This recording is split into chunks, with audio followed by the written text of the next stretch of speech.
Hello dear student, नमस्कार। आप सभी का स्वागत है ज्ञान जीएस के ऑफिशियल यूट्यूब चैनल पर। तो जैसा कि आप सभी लोगों को पता है कि हमारी यूपी पैट की क्लास लगातार जारी है। और चलिए, आज हमारा क्लास नंबर 15 है। इससे पहले हम बहुत सारे क्वेश्चनों को देख चुके थे। अब आगे की ओर हम मूव करेंगे और आपके लिए कॉन्फिडेंस बन चुका होगा अच्छी तरह से कि हमारे आने वाले पैट में एक अच्छा स्कोर हम लोग कर सकते हैं। अब बहुत ही जल्द हम आगे से ज़्यादा क्वेश्चन आपके लिए 1000 प्रश्नों की जो हमारी श्रृंखला चल रही है, देखिएगा, वो कंप्लीट जल्द होने वाली है। हमारी पेपर से पहले पहले हम इसको कंप्लीट कर लेंगे, जिससे आप लोगों को एक अच्छा सा प्लेटफॉर्म और आपके लिए एक अच्छा सा नोट्स बन के तैयार हो जाएगा और आप उसको पेपर के टाइम पे प्रिपेयर कर सकते हैं और आपको एक बेहद कंटेंट मिल जाएगा। ठीक है, तो आपको कम समय में एक अच्छी तैयारी करने का एक अवसर है। और प्रश्न है पहला हमारे पास में कि हिट्स ऑफ शेप कल्चर किस प्रसिद्ध भारतीय क्रांतिकारी द्वारा लिखित पुस्तक है? किस प्रसिद्ध क्रांतिकारी के द्वारा लिखित पुस्तक है? अगर मैं बात करूंगा रविन्द्रनाथ टैगोर, वीर सावरकर, लाला हरदयाल, एक के बी सेन, तो किसके द्वारा लिखित पुस्तक है? आपके लाला हरदयाल। ठीक है, लाला हरदयाल ने लिखी थी। बी डी सावरकर ने लिखा था भारत का प्रथम स्वतंत्रता संग्राम।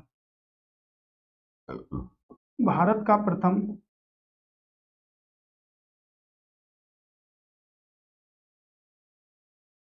स्वतंत्रता संग्राम। तो भारत का प्रथम स्वतंत्रता संग्राम 1857 को लिखा था। ठीक है। रविन्द्रनाथ टैगोर ने एक पुस्तक लिखी थी जिसे कहते हैं हम गीतांजलि। इसी के लिए इन्हें नोबेल पुरस्कार से सम्मानित किया गया। गीतांजलि पुस्तक को लिखा था और इसी के लिए इन्हें नोबेल पुरस्कार से भी सम्मानित किया गया था। तो नोबेल पुरस्कार जो इन्हें मिला था वो कब मिला था? 1913 में नोबेल पुरस्कार मिला था और एशिया के पहले ऐसे व्यक्ति थे जिन्हें नोबेल पुरस्कार से सम्मानित किया गया था। लाला हरदयाल की बात करेंगे तो देखिएगा, इन्होंने लास्ट क्लास में हमने पढ़ा था, इन्होंने 15 जुलाई 1973 को अमेरिका के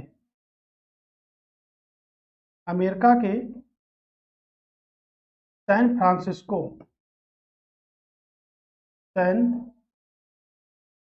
फ्रांसिस्को में गदर पार्टी की स्थापना करी। गदर पार्टी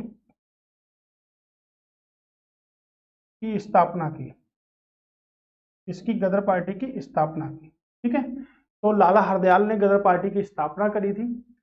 रविन्द्रनाथ टैगोर ने गीतांजलि पुस्तक को लिखा था। 1913 में नोबेल पुरस्कार से सम्मानित किया गया। बी डी सावरकर ने 1857 का इतिहास लिखा था, जिसे भारत का प्रथम स्वतंत्रता संग्राम कहा गया था। और रविन्द्रनाथ टैगोर की अगर बात करेंगे, रविन्द्रनाथ टैगोर को गुरुदेव कहा जाता था। तो प्रश्न ये भी बन सकता है कि रविन्द्रनाथ टैगोर को गुरुदेव की उपाधि किसने दी? तो महात्मा गांधी ने दी थी। क्योंकि गांधी जी को महात्मा की उपाधि किसने दी थी? तो गांधी जी को महात्मा की जो उपाधि थी वो रविन्द्रनाथ टैगोर ने दी थी। तो गांधी जी वहां से खुश हो गए और रविन्द्रनाथ टैगोर को किसकी उपाधि दे दी? गुरुदेव की उपाधि से सम्मानित कर दिया रविन्द्रनाथ टैगोर को। ठीक है, तो इस तरह हमारा आंसर जो होगा वो क्या होगा? लाला हरदयाल। ठीक है, लाला हरदयाल हमारा राइट आंसर होगा।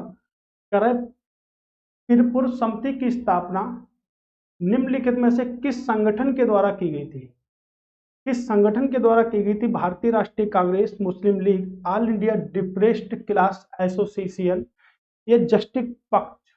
तो all India depressed class association की अगर बात करेंगे, एक कमजोर वर्गों के लिए स्थापित किया गया था 1930 में। 1930 में दुर्लभ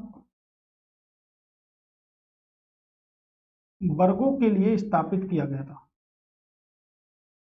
वर्गों के लिए, वर्गों से संबंधित था। किसने स्थापित किया था? तो डॉक्टर बी.आर. अम्बेडकर ने स्थापित किए थे। Doctor B R. अम्बेडकर ने इसको स्थापित किया था। मुस्लिम लीग की अगर बात करेंगे तो मुस्लिम लीग की जो स्थापना हुई थी वो 31 दिसंबर 1906 को ढाका में मुस्लिम लीग की स्थापना हुई थी, जिसका प्रमुख जो किरदार निभाने वाले जो व्यक्ति थे वो कौन थे? सलीमुल्लाह खां। सलीमुल्लाह खां प्रमुख व्यक्ति थे, और इनके साथ में जो प्रमुख व्यक्ति थे उन्हें हम कहते हैं आगा खां। तो सलीमुल्लाह खां व आगा खां एक प्रमुख व्यक्ति थे जो कि मुस्लिम लीग पार्टी से संबंधित थे। तो मुस्लिम लीग की जो स्थापना हुई थी वो 31 दिसंबर 1906 को मुस्लिम लीग की स्थापना हुई थी। भारतीय राष्ट्रीय कांग्रेस की बात करेंगे तो 28 दिसंबर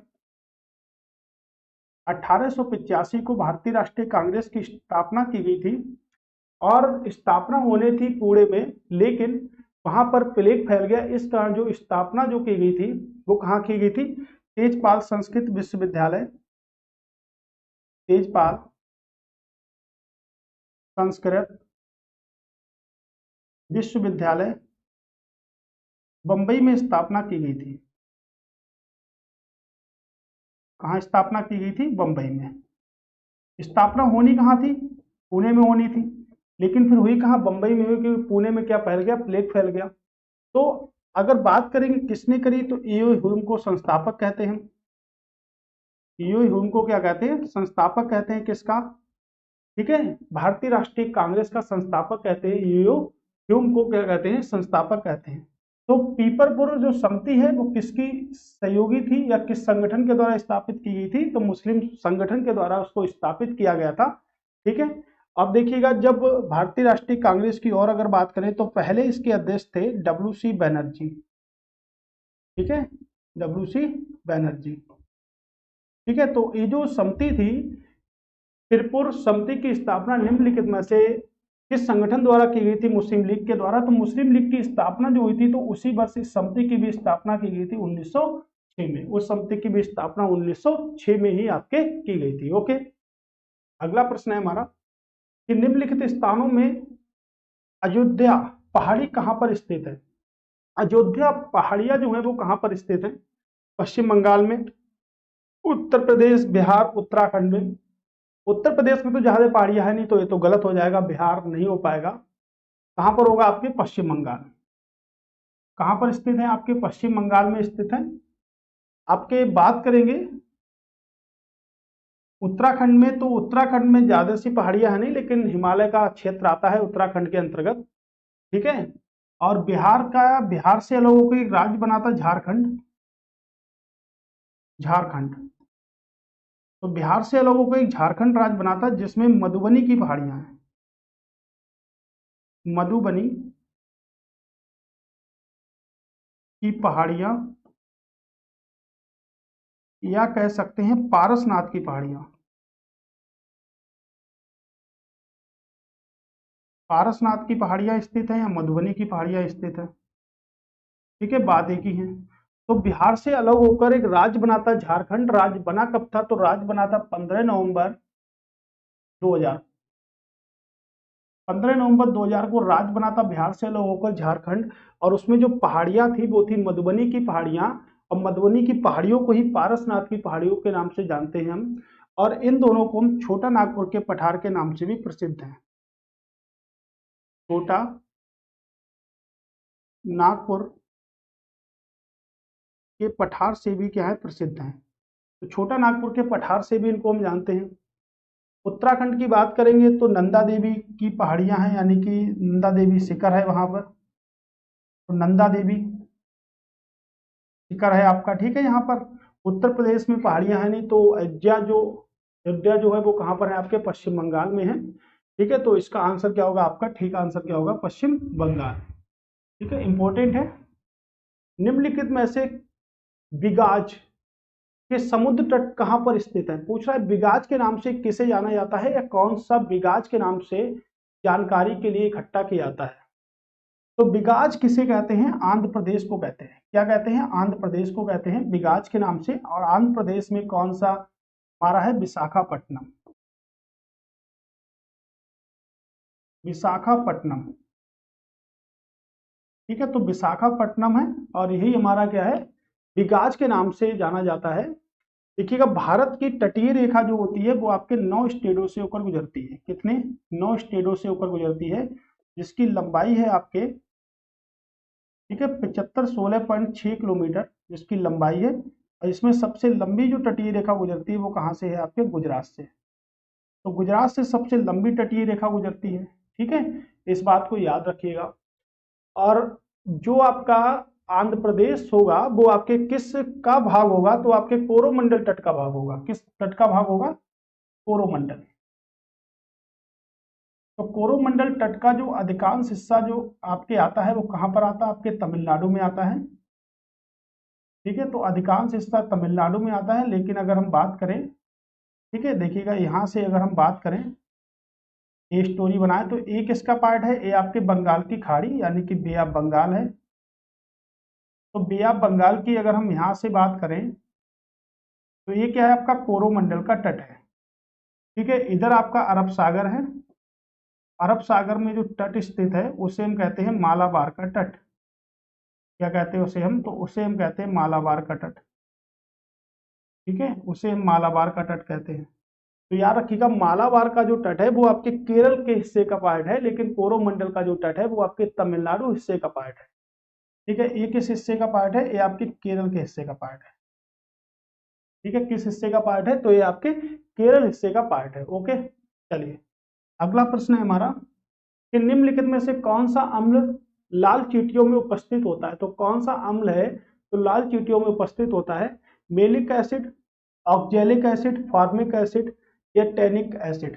टैनिक एसिड की बात करेंगे तो देखिएगा चाय में होता है, क्या होती है, चाय में होता है।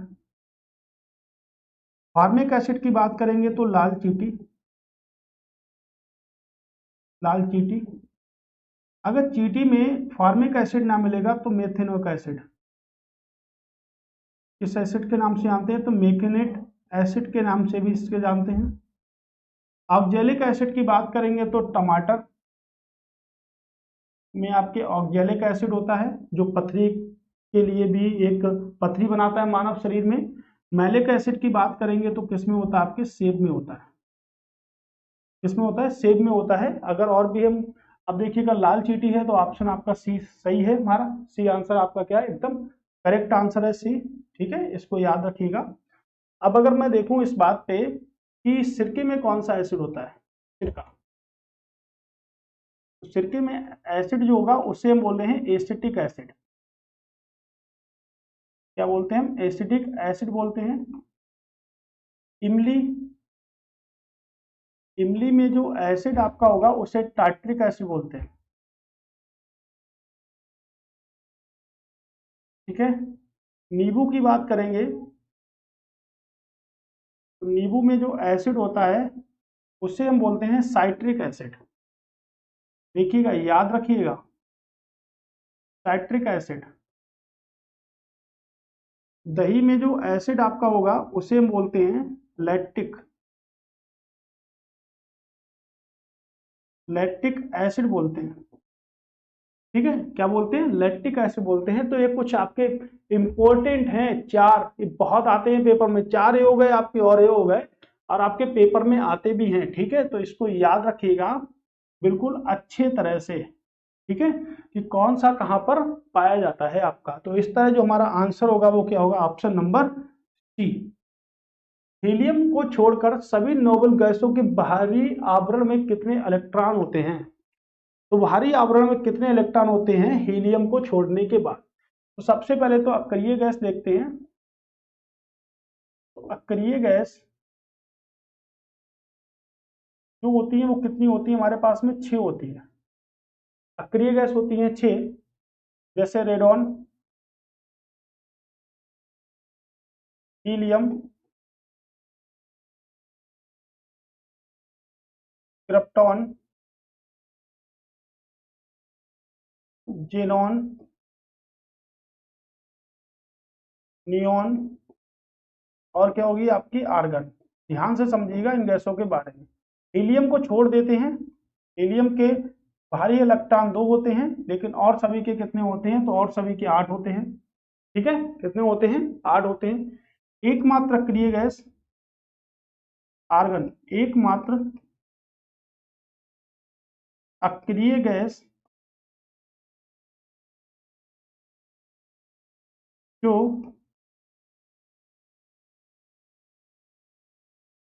वायुमंडल में पाई जाती है, एकमात्र अक्रिय गैस जो वायुमंडल में पाई जाती है उसे क्या कहते हैं? सबसे अधिक मात्रा में पाई जाती है एकमात्र अक्रिय गैस जिसका वायुमंडल में प्रतिशत जो होता है वो कितना होता है? 0.93%। कितना होता है? 0.93% आपका होता है। रेडोन, जब पृथ्वी पर जब भूकंप आता है तो कौन सी गैस निकलती है? आपकी रेडोन गैस निकलती है। ठीक है, रेडोन गैस निकलती है पृथ्वी पर भूकंप आता है। अब भूकंप की तीव्रता को किससे मापते हैं? तो सिस्मोग्राफ से मापते हैं। ठीक है, किससे मापेंगे भूकंप की तीव्रता को? तो सिस्मोग्राफ से भूकंप की तीव्रता को मापते हैं। तो इलेक्ट्रॉन गैसों की जो जो अक्रिय गैस होती है उनकी जो इलेक्ट्रॉन घनता होती है वो जीरो होती है। कितनी होती है? जीरो। ठीक है, और अगर बात उसमें करें कि इन्हें किस गैसों के नाम से जानते हैं तो इन्हें सभी नोबल गैस भी कहते हैं, अक्रिय गैस भी कहते हैं, और उसके बाद इन्हें उत्कृष्ट गैस भी कहते हैं। किस गैस के नाम से जानते हैं? तो इन्हें उत्कृष्ट गैस भी कहते हैं। ठीक है, तो इस प्रकार हमारा जो आंसर होगा वो क्या होगा? 8, यानी कि 8 पाए जाते हैं। और हीलियम में कितने पाए जाते हैं? आपके 2 पाए जाते हैं।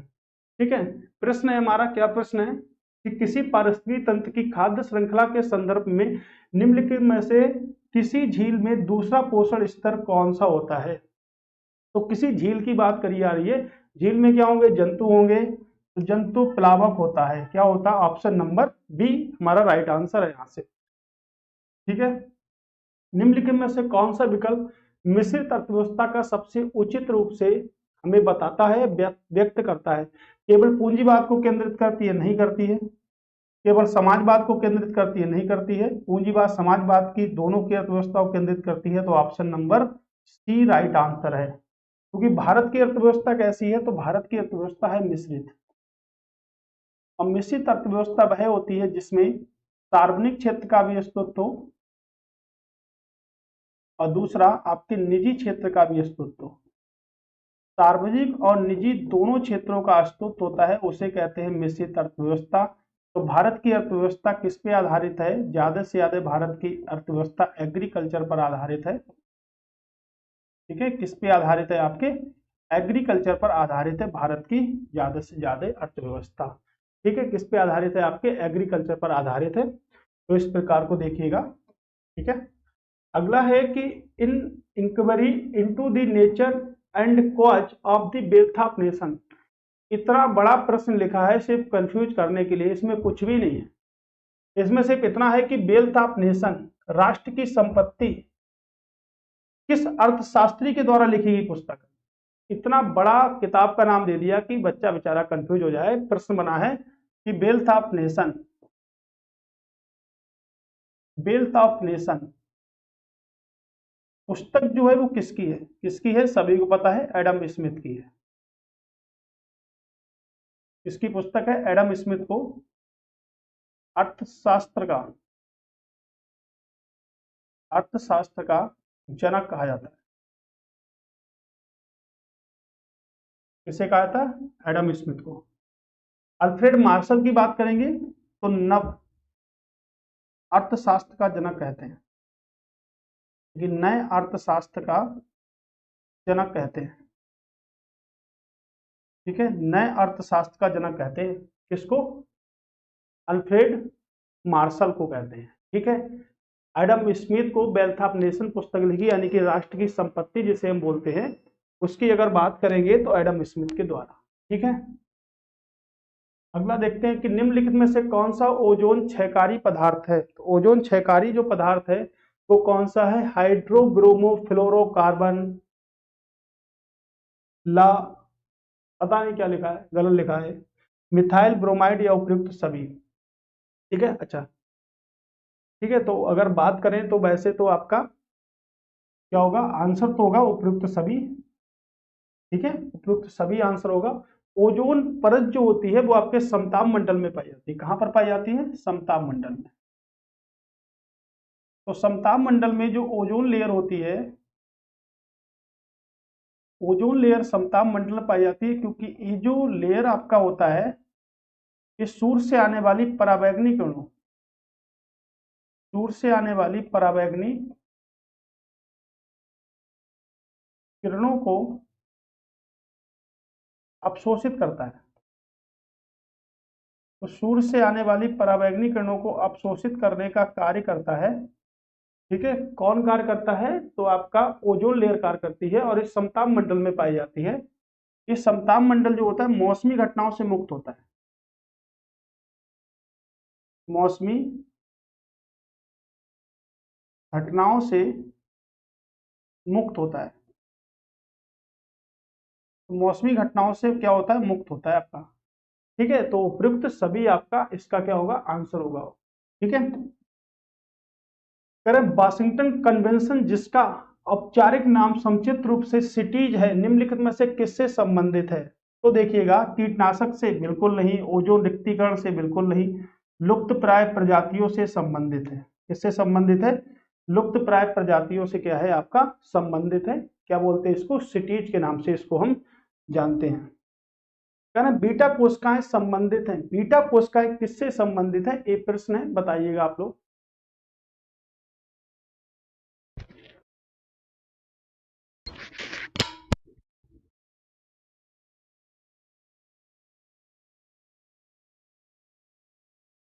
हाँ, तो बीटा कोशिका किससे संबंधित है? ए अग्नाशय से, उदर से, बड़ी आंत से या एक रक्त से।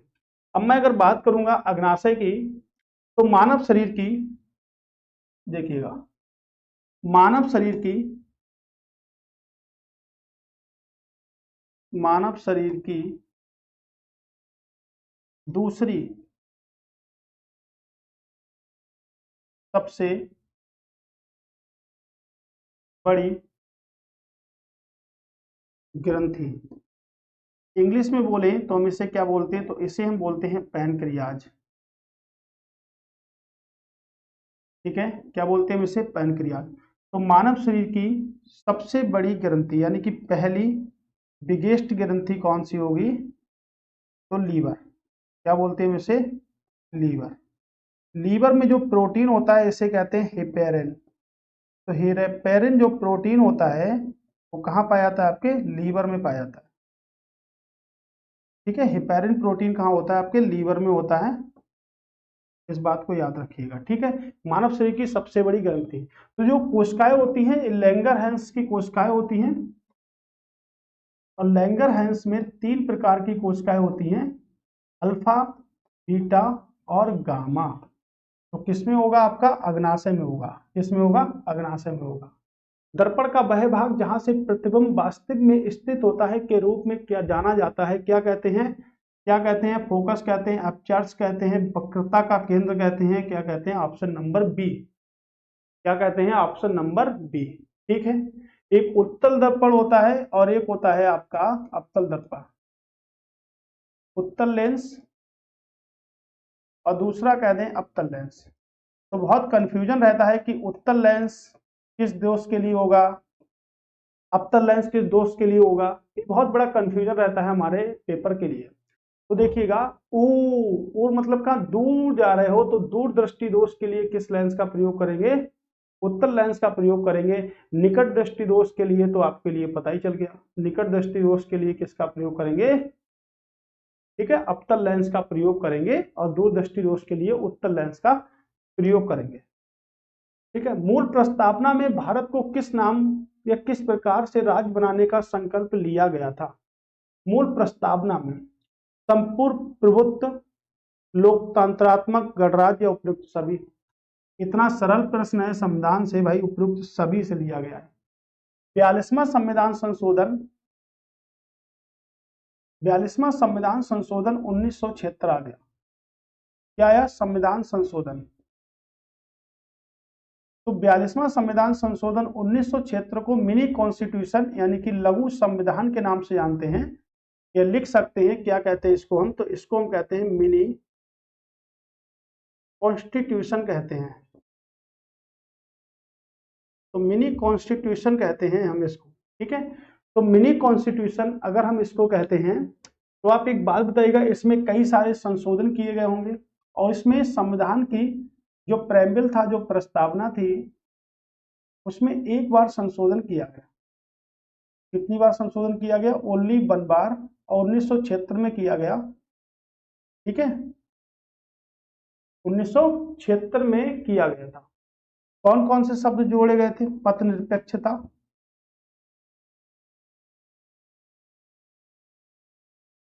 समाजवाद और अखंडता शब्दों को जोड़ा गया था। इस शब्दों को जोड़ा गया था, अखंडता के शब्दों को जोड़ा गया था। कुछ 3 शब्द का शब्द जोड़े गए, तो एक ही बार संशोधन हुआ था 1976 में मिनी कॉन्स्टिट्यूशन संशोधन के द्वारा, और भारत को एक इस प्रकार के हासिल करते हैं, इस प्रकार के दर्जे के रूप में देते हैं। तो उपयुक्त सभी क्या होगा? राइट आंसर होगा। निम्नलिखित किस पर महाभियोग का मुकदमा चलाया गया था? किस पर महाभियोग का मुकदमा चलाया गया था? तो Lord Cornwallis, Hastings, Robert Clive या जनरल डायर। जनरल डायर को किसने गोली मारी थी? तो उधम सिंह ने गोली मार दी।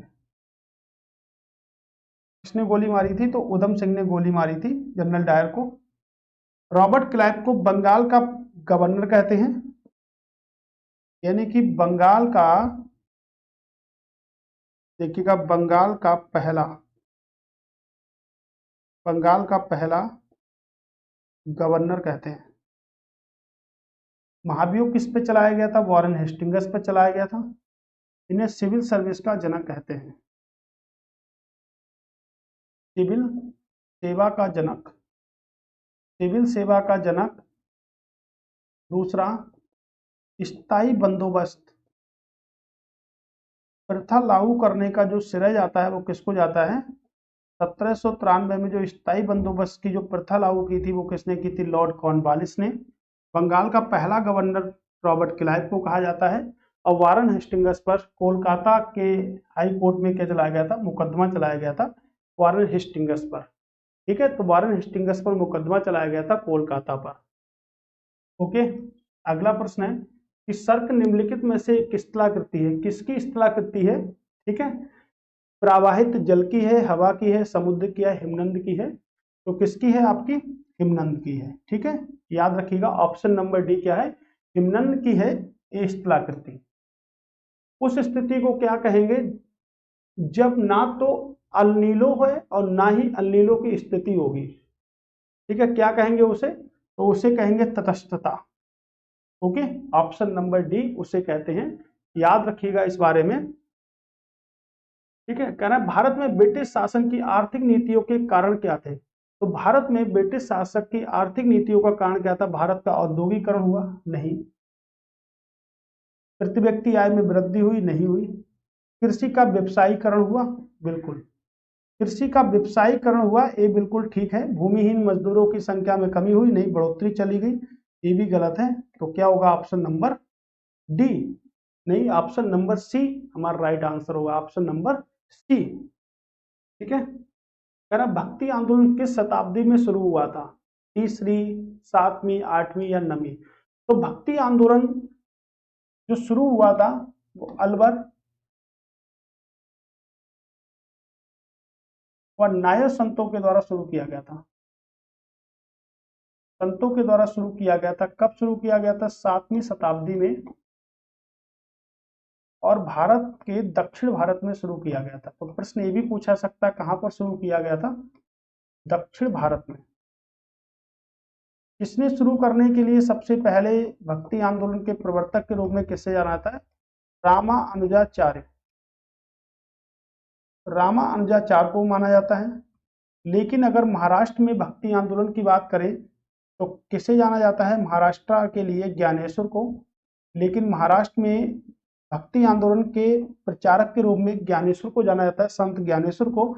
लेकिन महाराष्ट्र में भक्ति आंदोलन को लोकप्रिय बनाने का कार्य किसने किया था? नामदेव ने किया था। तो लोकप्रिय बनाने का किसने किया था? नामदेव ने किया था। तो आंसर क्या है हमारे पास में? 7वीं शताब्दी दक्षिण भारत में अलवर और नायर संतों के द्वारा रामानुजाचार्य को भक्ति आंदोलन के प्रवर्तक के रूप में जाना जाता है। किसके रूप में जाना जाता है? प्रवर्तक के रूप में जाना जाता है। अगला प्रश्न है कि मुगल साम्राज्य के अंतर्गत किस भूमि पर प्रतिवर्ष खेती की जाती थी? मुगल वंश के अंतर्गत किस भूमि पर प्रतिवर्ष खेती की जाती थी? चाचर, पोजल, परौती या बंजर? तो बंजर तो बंजर है, लेकिन पोजल जो भूमि थी उस पर प्रतिवर्ष कृषि की जाती थी मुगल साम्राज्य के अंतर्गत। मुगल साम्राज्य की बात कर लेते हैं।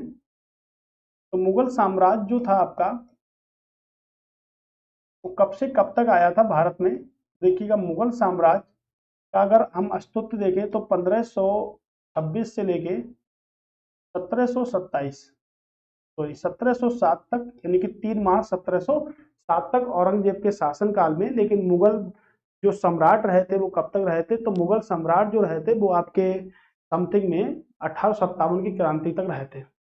और 1857 क्रांति में लॉर्ड कैनिंग ने घोषणा कर दी कि मुगल बादशाह जो थे उनकी बादशाहत को क्या करा जाएगा? समाप्त कर दिया जाएगा।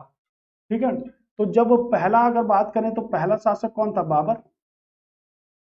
तो बाबर के शासन काल को देखेंगे 1526 से लेके 1530, ये बाबर का शासन काल है। बाबर के बाद जो शासन काल होगा वो किसका? हुमायूं। हुमायूं 1530 से लेके 1540, फिर भाग गए, शेरशाह सूरी ने इनको भगा दिया और फिर से आ गए भारत में। तो उसी के संग्रहालय से सीढ़ियों से गिरने के बाद इनकी क्या हो गई? मृत्यु हो गई। उनके बाद इनके पुत्र अकबर, अकबर का शासनकाल 1556 से लेके 1605। फिर अकबर के पुत्र जहांगीर का शासनकाल, तो जहांगीर का शासनकाल 1605 से लेके 1627। इनके पुत्र का शासनकाल जिन्हें हम बोलते हैं शाहजहां, और शाहजहां का शासनकाल 1627 से लेके 1658। अब शाहजहां के बाद औरंगजेब का शासनकाल, औरंगजेब का शासनकाल 1658 से लेके 1707 तक। इनका शासनकाल 1, 2, 3, 4, 5 और 6। उसके बाद हम देखेंगे बहादुर शाह जफर द्वितीय 1837 से लेके 1857 तक उसका शासनकाल था, और वहीं पर समाप्त कर दी गई बादशाहत को। तो इसीलिए कहते हैं मुगल वंश का जो संस्थापक है वो कौन है? आपके बाबर। लेकिन मुगल वंश का वास्तविक संस्थापक किससे माना जाता है? अकबर को माना जाता है। तो मुगल वंश का संस्थापक बाबर, लेकिन मुगल वंश का रियल फाउंडर किसे मानते हैं? तो रियल फाउंडर हम अकबर को मानते हैं। किसको मानते हैं? अकबर को मानते हैं। ठीक है, तो इसी प्रकार से ये रखा गया था। ओके, ठीक है। तो मुगल वंश आपका इतने वर्षों तक रहा, और 3 मार्च 1707 को मृत्यु होगी किसकी? औरंगजेब की। तो जो मुगल वंश की जो प्रतिवर्ष खेती की जाती थी जिस मूवी पर, उसे क्या कहते थे? तो उसको हम कहते थे पोजल के नाम से उसको हम जानते थे। तो आज के प्रश्न हमारे यहीं तक थे। अभी तक हमने जो प्रश्न देखे हैं, हमने 308 प्रश्नों को कंप्लीट देख लिया है। 15 वीडियो हमारी कंप्लीट हो चुकी हैं, और आपने जो भी वीडियो नहीं देखी है उन सभी वीडियो को अच्छे से देख लें, क्योंकि 15 वीडियो में आपके लिए बेहद इंपॉर्टेंट कंटेंट को रखा गया है इसमें। ठीक है, तो चलिए आप चैनल को सब्सक्राइब कर लीजिएगा ज्ञान जीएस को, अगर आपने सब्सक्राइब नहीं किया है। अब मिलेंगे हम नेक्स्ट वीडियो में, तब तक के लिए दोस्तों नमस्कार। आप हमारे परिवार के साथ लगातार जुड़े रहिएगा, और ज्ञान जीएस को एक मजबूत परिवार बनाइएगा, ये आप लोगों का ही सहयोग होगा। Thanks for watching. दोबारा फिर से मिलते हैं। Tata, bye bye, good night.